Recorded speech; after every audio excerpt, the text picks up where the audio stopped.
What's going on, guys? Tower number 9 here, and today we have another match from GenCon 2024 Day 2. Big shout out to Dameron for providing this original footage. There's a link in the video description below to Dameron's channel. Go and give him a follow. And if you want to see the original version of this footage with player audio, you can check out a link to that in the video description below as well. However, for this video, I'm going to be recording the commentary as if this was a game that was being casted at an event. So yeah, let's get to it. In this match, we're going to have a Green Sabine mirror. So a little history of these decks. Green Sabine was a very strong deck in the first set of Star Wars Unlimited, Spark of Rebellion, and I think a lot of players gravitated towards it because of the power of Energy Conversion Lab, which is a really good card, probably the best base in the game, and this archetype was very successful for quite some time, and I think it's really gained a lot with Shadows of the Galaxy as well. So towards the end of the Spark of Rebellion meta, I personally would have probably played yellow or red Sabine rather than green. I felt that yellow was probably better in the aggro mirrors and had better ways to deal with Han in particular, while I felt red was the best against the kind of heavier control decks. However, green was not a joke deck, and I know there are at least some people who would say, hey, I think green can beat yellow, and I think green does well into these other aggro decks or into the field. So it was never really out of the picture. And I think with Shadows of the Galaxy, green has really stood to benefit even more with the addition of Dameron and Wrecker in particular. These are really good cards, and green can make the best use out of them of any of the Sabine variants thanks to that Energy Conversion Lab. Okay, so on the left, Gavin from Holocron Gaming leads off with R2-D2, looking at his top card. And then Loopee from Late Night Gaming on the right side plays a Green Squadron A-Wing and then uses Sabine's ability for 1 damage to each base. So Sabine's ability for 1 damage to each base, you often don't want to use it in this matchup because it can give up initiative, but if your opponent has already taken the initiative and you feel that you are going faster than them, using Sabine's ability can be a good move. And in this situation, with a single R2 as the starting unit for Gavin, Loopee is definitely in the driver's seat when it comes to racing faster here. R2 is not what you want to lead off with in this matchup. It is not fast, and Loopee's Green Squadron A-Wing puts him in a much better spot. Now, to be fair, it does look like Gavin has a Fleet Lieutenant in hand, so we could. Or at least I thought he did. Maybe he resourced it. But if he had a Fleet Lieutenant, he could plausibly do a Fleet Lieutenant with the R2 to kill a smaller ground unit. It looks like he might be going for a Cassian Andor play instead, based on what the cards that we saw in his hand. So he has a he could ambush the Green Squadron A-Wing with ECL to take out his opponent's Green Squadron A-Wing. The problem is if the opponent responds with a ECL Red 3, for instance, that puts you in a very bad spot, or they could just save ECL for a bigger play later. Loopee goes for the Fleet Lieutenant, buffing the Green Squadron A-Wing and swinging in for 5. And this is actually very important because the Fleet Lieutenant is a great way to steal initiative in this matchup. So because when played, you get to attack with another unit, you're essentially doing 2 actions with 1. You're playing the Fleet Lieutenant and you're swinging with another guy, potentially with a buff if it's a Rebel, which the Green Squadron A-Wing is. So in this situation, Loopee playing that Fleet Lieutenant allows him to then get the initiative over Gavin. If Gavin were to claim the initiative, he would not have done anything this turn. But having played Cassian Andor to use his resources, it's then Loopee's opportunity to take the initiative, which puts Gavin in a bad spot. I definitely think Loopee is winning this game right now. He has 6 damage inflicted on Gavin's base, while Gavin has only done 2 damage to Loopee's base, and in addition, I think Loopee's board is better. So given that he has the initiative, a good idea might be to attack with this Fleet Lieutenant before it's cleared by Cassian Andor. It looks like he's going to play a card. It is a Rebel Assault, another very good card in this mirror. Rebel Assault allows you to attack with up to 2 Rebel units and give them each +1 power. So both the Fleet Lieutenant and the Green Squadron A-Wing swing in, hitting for 4 damage each on those attacks because they have the +1 from Rebel Assault, and the Green Squadron A-Wing has Raid 2. So even though it only has 1 base power, it has 1 + 2 + 1, 4 total damage, and now we are looking at a total of 14 damage on Gavin's base.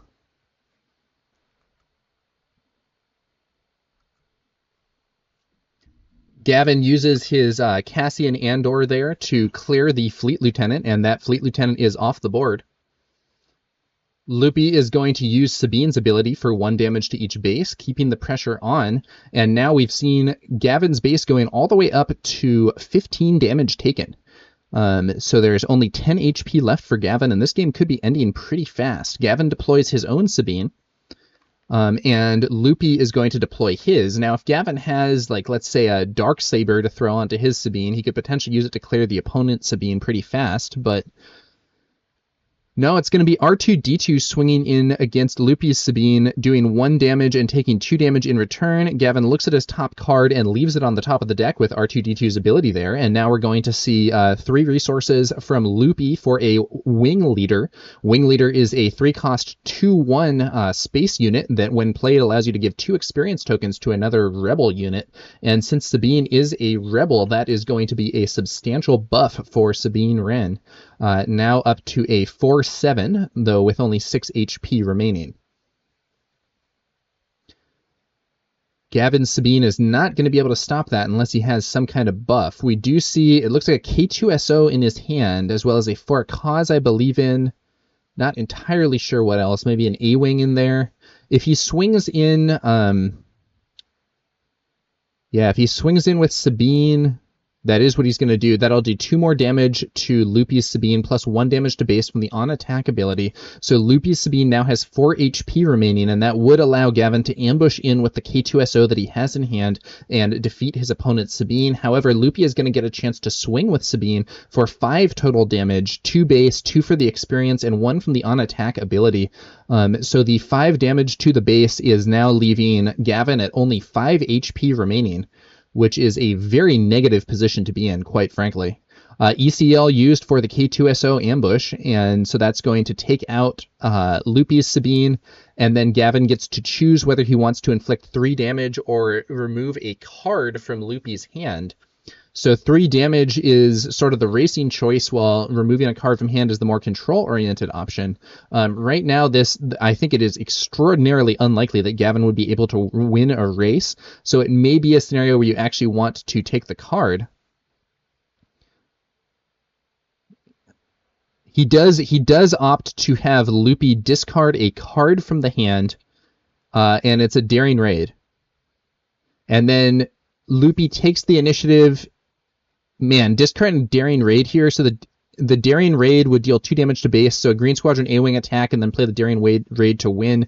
But Gavin, maybe seeing that if his opponent discarded a Daring Raid, that must mean that the situation is really bad, ends up actually scooping here. With only 5 HP remaining and Loopee having the initiative, the A-Wing would be able to swing in for 3, leaving Gavin on just 2, and then the For a Cause I believe in from hand would close the game. So a quick win for Loopee. One interesting thing about these Sabine mirrors is that the games play very fast. It's probably, I would say, like, Sabine versus Sabine is often one of the fastest matches in the game. Both decks are very aggro, and there's a tendency for it to turn into kind of a racing dynamic, especially if we see something like a ground space race. Ultimately, that one was a big win for Loopee, who it felt like he started off faster and kept the pressure on. Gavin was kind of trying to do some more control-oriented plays and get control of the board, but was not able to do so, in part because I don't think that he ever had any real presence in space. So that was a quick match, and we're going to see what happens here in Game 2.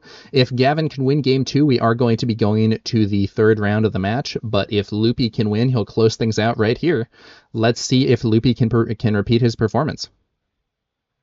And I think I see the, what is that? Is that the certified numpty badge on the deck box there from Loopee? I think that is a KTOD item, so, shout out to KTOD.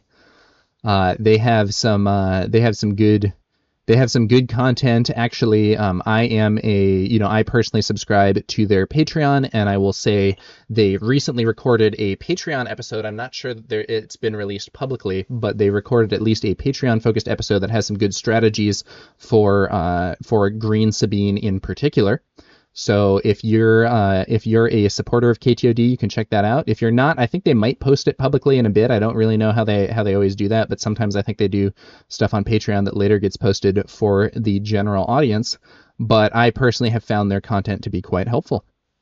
Loopee, of course, is representing Late Night Gaming, another group that has put out a fair amount of Star Wars Unlimited content, and I actually appeared on a few of their videos back in the day. He has I think that Late Night Gaming playmat that Loopee is using is pretty cool looking. Now Gavin is going to be starting with the initiative, and so you get to choose if you want the initiative if you lose the first round, or if you lost the previous game that was being played. So if Gavin wins this, Loopee will be able to choose for game 3.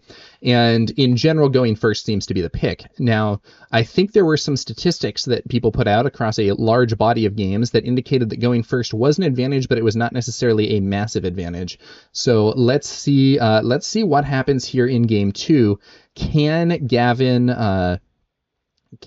Gavin keep his hopes for this match alive by getting the win, or is Loopee going to once again bring it to a quick finale? All right, the players are shuffling up their decks, and let's see what we got for the early hands. So looking at Loopee's hand in the top right, it looks like he has all expensive stuff. Yeah, that's a very bad hand. I don't think he had anything that cost less than 3, and he is going to go for the mulligan there. Gavin, on the other hand, seems to be inclined to keep. I think I saw a Sabine Wren Explosives Artist in hand, which is one of the starting plays that you like to see, though there is a little bit of vulnerability. There is a scenario where if you play a Sabine Wren Explosives Artist and your opponent ambushes you off ECL with a Battlefield Marine, they can kill your starting unit and leave their starting unit on the board. They can also do that with another Sabine Explosives Artist. Sabine has this weird thing where 2 copies of, like, if each player plays a copy of Sabine, they kind of mutually counter each other, because where the person who has the initiative, who gets that first attack, is going to be the one who wins, because Sabine is a 2/3 but has an on-attack ability to do 1 more damage. So if Sabine attacks into Sabine, this is unit Sabine, then the defender will lose. So there's actually a similar dynamic in space where if both players starting play as a Green Squadron A-Wing, the player who has initiative can attack into his opponent's Green Squadron A-Wing, kill it, and remain alive. And that's one of the reasons that arena dodging can be an important tactic. But Gavin leads off with Sabine, and it looks like Loopee has had some bad luck and didn't get a starting play in his mulligan hand either, because he is just going to take the initiative. So now Gavin is the one who's using Sabine's ability to damage both bases in order to try and race, given that he has a substantial advantage. Last game it was Loopee, this time it's Gavin. Let's see whether Gavin can hold that advantage. Now, as I mentioned earlier, Sabine is vulnerable to ECL to some degree. Let's see whether or not Loopee has a play that will be suitable in that area. Gavin there has a wing leader, which could be really high impact. A wing leader on Sabine here would be very, very, very strong. But I think he might have resourced his wing leader. That's interesting. Well, it looks like the resourcing that wing leader might end up being a good play here, because Loopee goes for the ambush with a Sundari Peacekeeper. This is a new unit from Shadows of the Galaxy. It is a 1/5, and it has both Raid 2 and Restore 2. So it hits for 3 when attacking, and it heals 2 from the base. That heals Loopee's base up to full, and Gavin then plays out Red 3, a 3-cost 2/3 that has Raid 1 and gives all your other heroism units Raid 1. Red 3 can be one of the strongest, most annoying cards to have, buffing the rest of your board.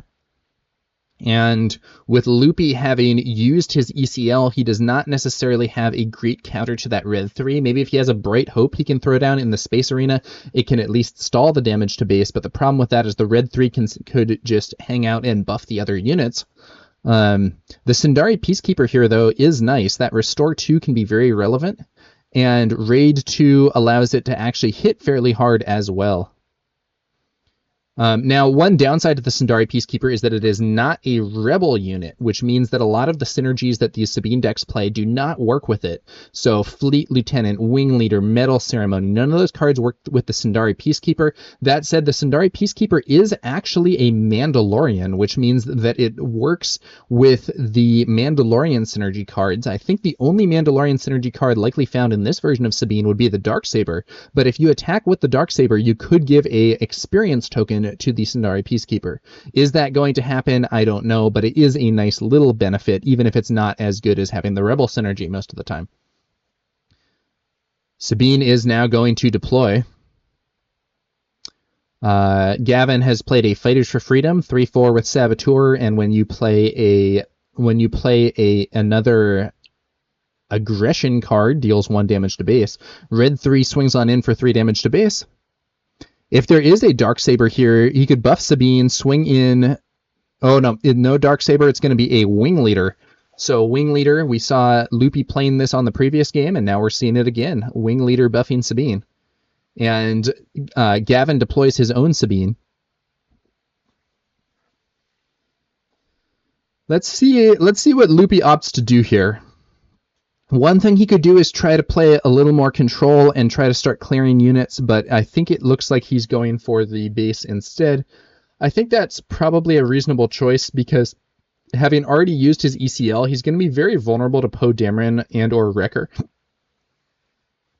And if he can try and close things out before that happens, that might be a more reliable thing. And with the hand cam in the top left, we can actually see there is a Poe Dameron and a Wrecker in Gavin's hand. So Poe could be played on this next turn and Wrecker the turn after, which might put Loopee in a lot of trouble.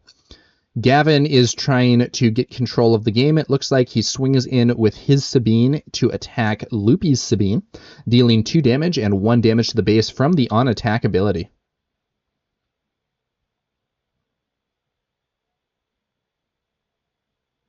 Five damage to base from Sabine Wren, buffed by that Wing Leader. So we have now seen 10 damage on Gavin's base and only 3 on Loopee's base. That means that Gavin is starting to get low on HP, down to just 10 HP left, while Loopee has 22. But he's taken the initiative, and I think there's a good chance that we're going to see. I think there is a good chance that we are going to see a. I think there's a good chance we're going to see Poe Dameron ambush in on this next turn.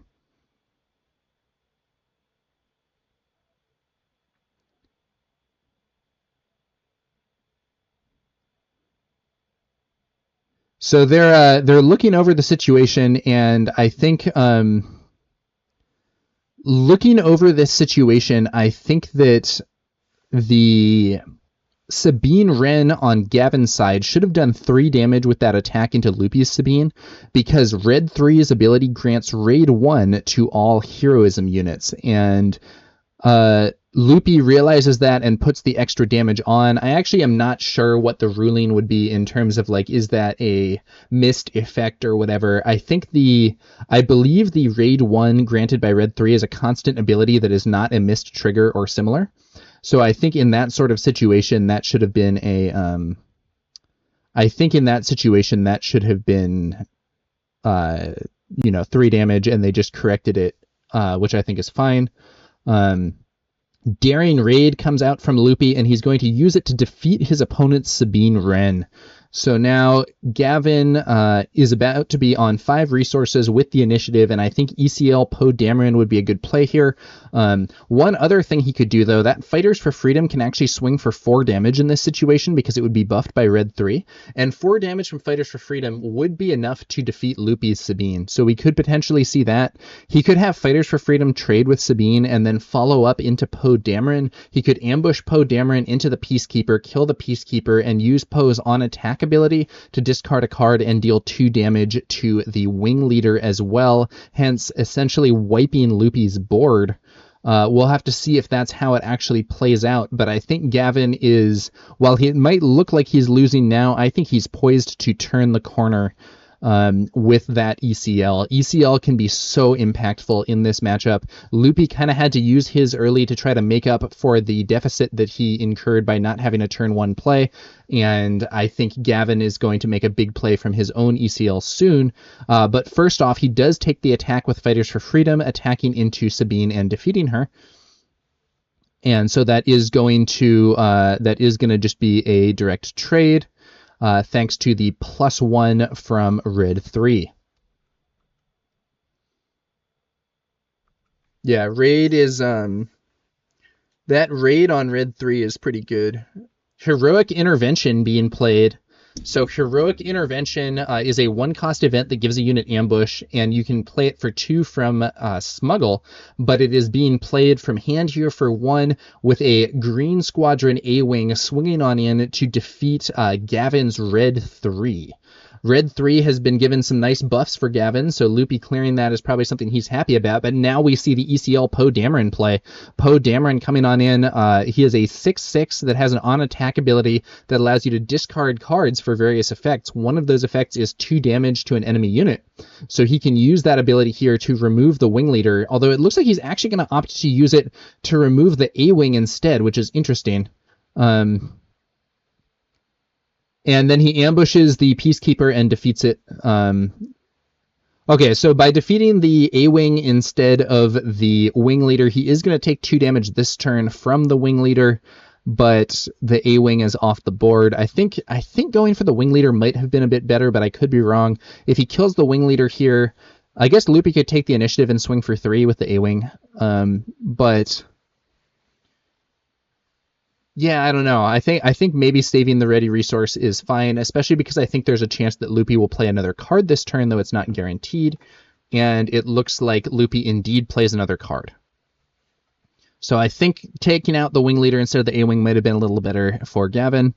Loopee plays Sabine Explosives Artist, but she's in a very vulnerable position here. We could easily see Gavin attack with Poe into Sabine, use the on-attack ability to discard a card and defeat the Wing Leader as well, and then Loopee's board would be completely wiped, while Gavin would still have a 3 HP Poe Dameron and would not have spent any resources yet. That, I think, would be a very favorable position for Gavin, but we'll have to see if that's how he chooses to do it. He does also have a Wrecker in hand, so he could potentially have Poe swing at the base and use the ability to kill the Wing Leader and then play Wrecker to kill Sabine.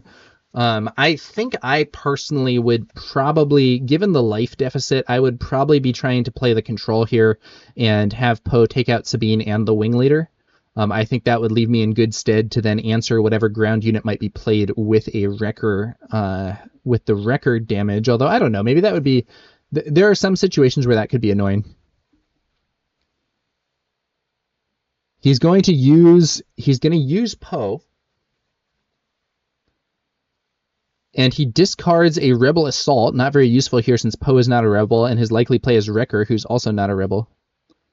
Okay, so he's going to swing with Poe, but instead of targeting Sabine, he targets the base. He does 6 damage to the base, and he discards a card to clear the Wing Leader. So he is now sort of racing up himself, but it is going to give Loopee an opportunity to attack with Sabine. So that could be at least 3 damage to Gavin's base, and more if Loopee has a buff for that Sabine. 3 resources spent. It's going to be a Fleet Lieutenant buffing Sabine since she is a Rebel. That's going to be 5 damage to the base. Loopee is just trying to race through and close this game and is managing to get some extra damage on the base here. 5 damage to base. And so now we're looking at 17 damage on Gavin's base, and that means that there is going to be just 8 HP remaining. However, here we see Wrecker. Wrecker is a 7/6 Overwhelm, and when played, you can defeat a resource to deal 5 damage to a ground unit. Gavin defeats a Battlefield Marine that he had resourced earlier in order to inflict 5 damage. And the when played is going to be used there, I think, on Sabine Explosives Artist, clearing her. So Loopee does end this turn with a Fleet Lieutenant on the board. He could just take initiative here and swing. So if he had another Fleet Lieutenant, he could swing for another 5 damage. That would leave Gavin on, I think, just 3 HP. Yeah. But so if he had like another Fleet Lieutenant and a 4 cause here, he could try to just win the game in 2 actions. The question is, it looks like he has a, what is that? It looks like he has a Green Squadron A-Wing in hand, and I'm not sure on the other card, but it looks like it might be a Wing Leader. There's the A-Wing. Oh man, and Sabine's ability being used. Loopee really trying to close out the game. So we now see 18 damage on Gavin's base, only 7 HP remaining, while Loopee has 15. But let's be real, 15...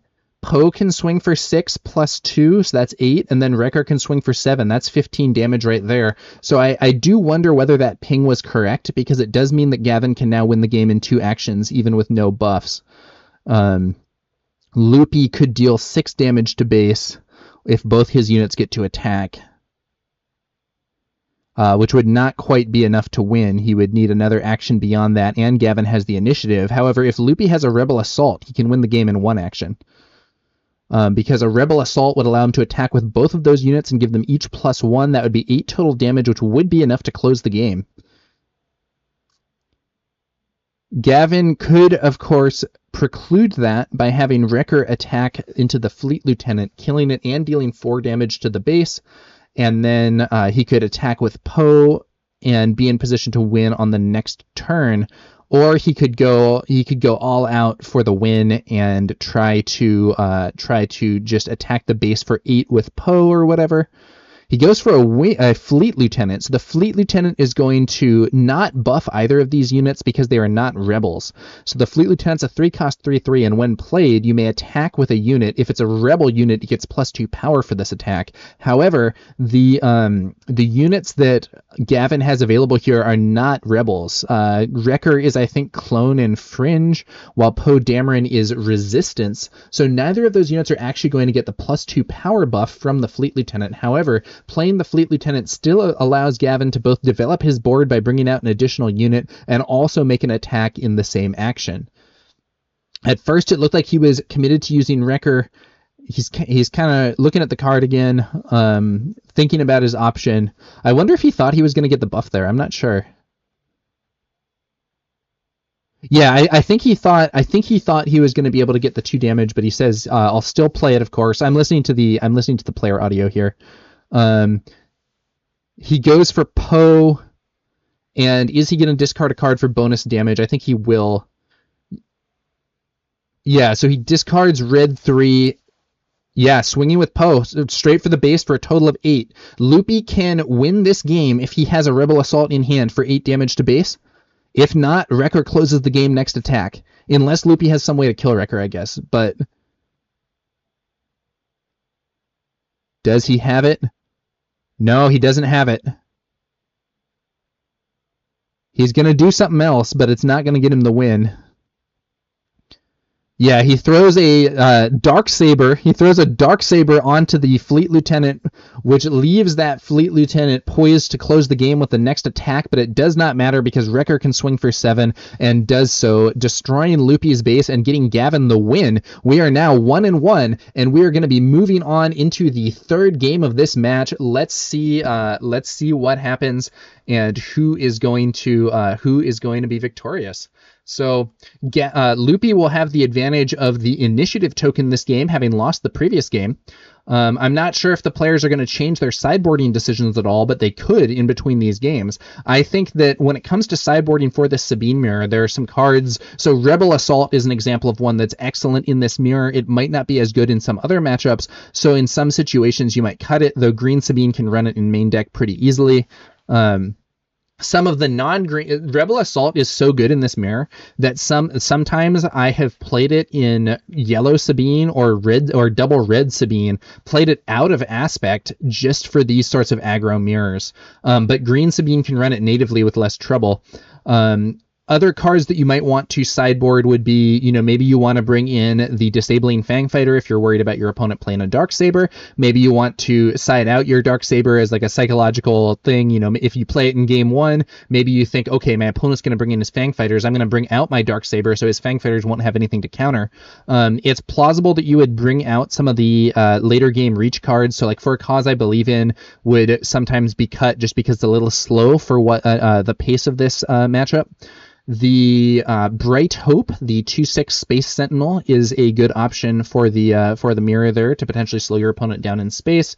If you are running stuff like the Gorilla Attack Pod, I would cut that. Personally, I probably wouldn't run the Gorilla Attack Pod, but if I were running it for some reason, I would not be playing it for this matchup as it's too slow. You generally just want quite fast stuff. And then things that have Restore, like that Sundari Peacekeeper, do have some additional value. Restore is often kind of incidental and not that important against like a control deck or similar, where they're probably not going to be racing you, and the question is just if they get control. But in an aggro race, having Restore can be very good. And the Sundari Peacekeeper, which Loopee had getting some big value earlier on in that game, might be a good option. It looks like there's at least some sideboarding going on, but we are Gavin looks like he's done and shuffling up. Loopee making maybe some final calls, or maybe just shuffling up himself. And he does opt to go first, as we might expect. Let's see whether or not Loopee can bring it home, or if Gavin will complete the comeback and win this match after a loss in Game 1. In both of these first games, we saw the player who had the stronger opening kind of having an advantage and ultimately being the winner. When Gavin opened with R2 and Loopee with the A-Wing, Loopee was able to use the increased pressure to push and get the win, whereas in Game 2, when Loopee missed his early play, he was able to regain ground with an early ECL to take out his opponent's Sabine, but that meant that later on in the game, Gavin was able to pull off that really strong ECL Poe Dameron play while Loopee had already used his ECL, and Gavin, on the basis of that stronger late game play, was able to take things over and win, although it was a close one. If Loopee had drawn a Rebel Assault, he could have taken that game. Now we're moving on to Game 3. Let's see what happens here. They're shuffling on up, and it should be interesting here. I think that from the caster or commentator perspective, I would most want to see a scenario where we end up with both of these players having good early plays and a nice tight game, but we'll have to see whether or not that's the case. It's very possible that maybe what would also be really funny is if both players missed their early game, or both players missed their turn one play, and we ended up with kind of a dirt battle. Those sorts of games are funny too, but these decks are probably running a large number of 1 and 2 cost units. The odds of them missing their early play aren't really that high.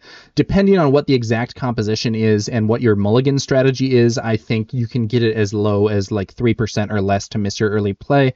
And you can actually bring that substantially down further if you're willing to play a larger than normal amount of 2-cost units. I think a lot of decks are running about 12 2-cost units, and you can run more than that with Sabine easily if you're playing things like Spec Force Soldier, or if you're just playing extra cards to try and get an arena dodging strategy going. So arena dodging is a tactic where you want to play to the arena where your opponent is not if you are going second, and in order to enable it, the ideal scenario is that you have both a ground and space unit that are suitable turn 1 plays on the first turn, and then you go to wherever your opponent is not, thus making it so that the opponent can't interact with you as easily. But we'll have to see where we go. I don't know if the players are optimizing for that or using that strategy here, but it can be quite important given the scenario that I described earlier, where Sabine Wren, Explosives Artist, and Green Squadron A-Wing can attack into each other and clear each other. If your opponent leads with one of those cards and you have to play the one that your opponent can just take out, you're in a bad spot. Although to some degree you could mitigate that by using an early ECL to send in your copy of that into theirs, and then kind of flip the script on that situation and have you be the one who's getting the attack. The main downside of doing that, though, is that it then means that you won't have your ECL for a potentially more impactful play later on in the game, but it might be the thing to do if it's your only option. I have not done a huge number of these mirrors. I've played a bunch of Sabine mirrors in the Spark meta, And in that environment, using ECL early seemed quite good. But in Shadows, I'm not sure how much the valuation on that has changed and how much you're going to want to be saving ECL more because of the advent of Poe and Wrecker being super high impact later game plays with the ECL. And I think some of it might also depend on the timing of the game and how fast it's going in general. All right, it looks like we finally have the hands here, and I do see a Battlefield Marine there, which is a solid starting play. So it looks like both players will have something to start with. Loopee gets to go first. Let's see how this goes. Gavin's making a resourcing decision. I think he had 2 copies of Poe and decided to resource one of them, and he's thinking about his other card. I would probably resource the Cassian here because I can potentially smuggle it out later, but no, he actually is going to resource a Metal Ceremony instead. I'm not totally sure that I agree with that. I think that the Metal Ceremony can actually be a really high impact card in this mirror sometimes, but we'll have to see how it goes. All right, here we go. Sabine ran Explosives Artist, leading things off for Loopee. Let's see. Okay, will he take the ambush? He does it! Gavin is going for the early ambush. Battlefield Marine takes out Sabine Wren Explosives Artist, so he is going for the early ECL play. Last game, he was able to get a big advantage by having a more impactful later game ECL, but this time, he's going for that play to get his opponent's unit off the board early, uses Sabine Wren Explosives Artist, uses Sabine Wren Galvanized Revolutionary, Leader Sabine, to deal 1 damage to each base. Although it looks like it isn't clear to me that Loopee actually took the 1 damage. He should be at 1 damage here.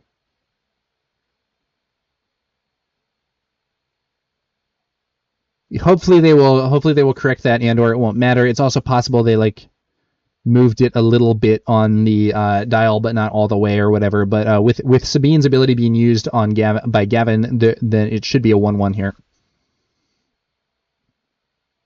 Okay, and it looks like Gavin catches it, and yeah, there we go.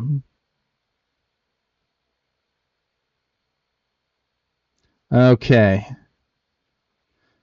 So one thing that Loopee could potentially do here is just ambush right back. So if he has a Sundari Peacekeeper, Fighters for Freedom, Cassian Andor, he could use his ECL, clear the Battlefield Marine, and have a unit on the board. But he could also potentially save it for Poe or Wrecker or something like that. Let's see what he opts to do. Ooh, Daring Raid. 1 cost event, 2 damage to a unit or base, and it's being used there to just pick off the Battlefield Marine. That's clean. And then Gavin is going to play Cassian Andor as a 3/5. So Cassian is a 3-cost 3/5, which is quite good. And then additionally, you can smuggle him for 5, and if you smuggle him, he comes into play ready. Loopee plays a Green Squadron A-Wing. Gavin takes the initiative, and now it's Loopee's turn to use Sabine's ability. 2 damage on each base now.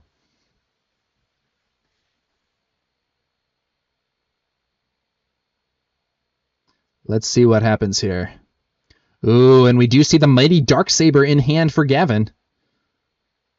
Now, one thing is that the Darksaber is actually kind of vulnerable to Poe Dameron. So if you play the Darksaber on Sabine and swing for 7, and your opponent has initiative and ambushes you with Poe, they can use Poe's ability to remove the Darksaber because one of his effects is to discard a card to defeat an upgrade, and then they can use another. Then they can just have Poe swing on in, dealing 6 damage to Sabine and defeating her.